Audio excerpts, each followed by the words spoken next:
सांगली जिल्हा सुधार समितीनं भ्रष्टाचाराचे आरोप केल्यानं महापालिकेची अब्रू गेली असं म्हणणाऱ्या महापालिकेच्या महासभेमध्ये नगरसेवकांना भ्रष्ट कारभार करताना महापालिकेची अब्रू जाते हे समजलं नाही का असा सवाल करत भ्रष्टाचारमुक्त कारभारासाठी रोड रजिस्टर व्हावेत यासाठी समिती जनआंदोलन करणार असल्याची माहिती समितीचे अॅडव्होकेट अमित शिंदे, प्राध्यापक आर.बी. शिंदे, आर्किटेक्ट रवींद्र चव्हाण यांनी आज पत्रकार परिषदेमध्ये दिली आहे।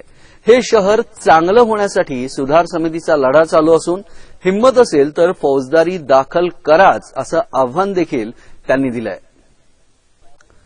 महापालिका क्षेत्रामधील नागरिकांच्या त्रासाचा गैरफायदा घेत पावसाळ्याच्या तोंडावर महापालिकेनं कामं काढलेली आहेत, परंतु त्या कामामध्ये बरीच संशयास्पद कामं असल्यानं त्याच्या चौकशीची मागणी आम्ही केलेली आहे। आमच्या तक्रारीच्या अनुषंगानं 14 लाखांची बोगस आणि दुबार कामं रद्द देखील झालेली आहेत।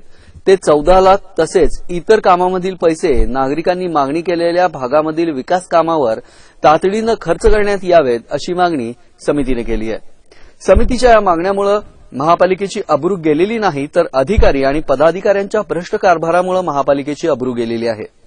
रस्त्याच्या आणि गटारीच्या कामामधील भ्रष्टाचार थांबवून नागरिकांना दर्जेदार सुविधा मिळाव्यात यासाठी रोड रजिस्टर आणि गटारींचा बृहत आराखडा तयार झाला पाहिजे, त्याशिवाय या शहराचा विकास होणं अशक्य आहे।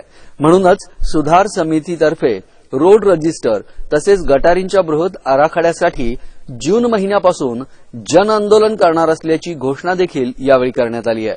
पाहूया अॅडव्होकेट अमित शिंदे काय म्हणालेले आहेत।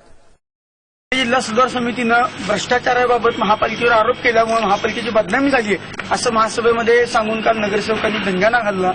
वास्तविक तुमच्या नगरसेवकांच्या भ्रष्ट कारभारामुळे महापालिका बदनाम होत आहे। यापूर्वी सुद्धा मी तसंच महापौरांनी सुद्धा उदार मनानं असं सांगितलं की आम्ही इथून पुढे जर आमच्यावर टीका केली तर कारवाई करणार, त्यामुळे त्यांची ती संधी जाऊ नये वाया म्हणून आज आम्ही पुन्हा जो भ्रष्टाचार आहे ते नवा भ्रष्टाचार आम्ही आज उघड करतोय।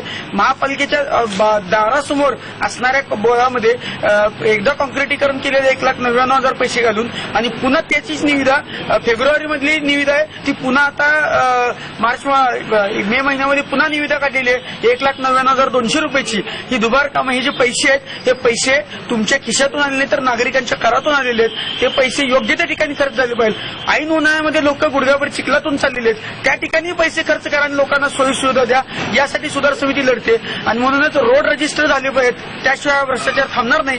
यासाठी सुधार समितीतर्फे जून महिन्यापासून रोड रजिस्टरसाठी आणि गटारींच्यासाठी बृहत आराखडा तयार व्हावा यासाठी आम्ही आंदोलन उभारत आहोत। आणि त्याचबरोबर आम्हाला नगरसेवकांनी सांगायचं आहे की तुमच्यात खरोखर तुम्ही प्रामाणिक असाल तर आमच्यावरती बदनामीचे केसेस दाखल करा, परंतु न्यायालयात गेल्यानंतर पहिल्यांदा तुम्हाला अब्रू आहे हे तुम्ही साबित करावं लागेल।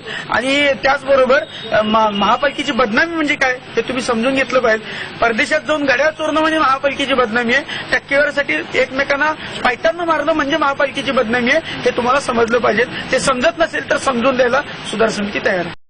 आमच्या विरोधात जी एकी नगरसेवकांनी दाखवली आहे ती शहराच्या विकासासाठी दाखवली असती तर शहराचा कायापालट झाला असता। आमच्यावर नगरसेवकांनी स्वतःच्या पैशातून केसेस घालाव्यात, त्यासाठी महापालिकेचे पैसे वापरू नयेत, पण न्यायालयात त्यांना आधी अब्रू आहे हे सिद्ध करावं लागेल असंही समितीच्या वतीनं सांगण्यात आलं। यावेळी प्रभाग समिती 2च्या निविदेमध्ये महापालिकेच्या समोरील मजूर फेडरेशन ते जुनी महाराष्ट्र बँक या बोळामधील बनावट कामाचा पंचनामा समितीच्या कार्यकर्त्यांनी पत्रकारांसमक्ष केला आहे। नगरसेवकांनी सुधार समितीवर गुन्हे दाखल करावेतच, समितीच्या वतीनं 100 नामांकित वकिलांची फौज उभी करणार असल्याचंही यावेळी अॅडव्होकेट पी.टी. जाधव यांनी सांगितलं आहे।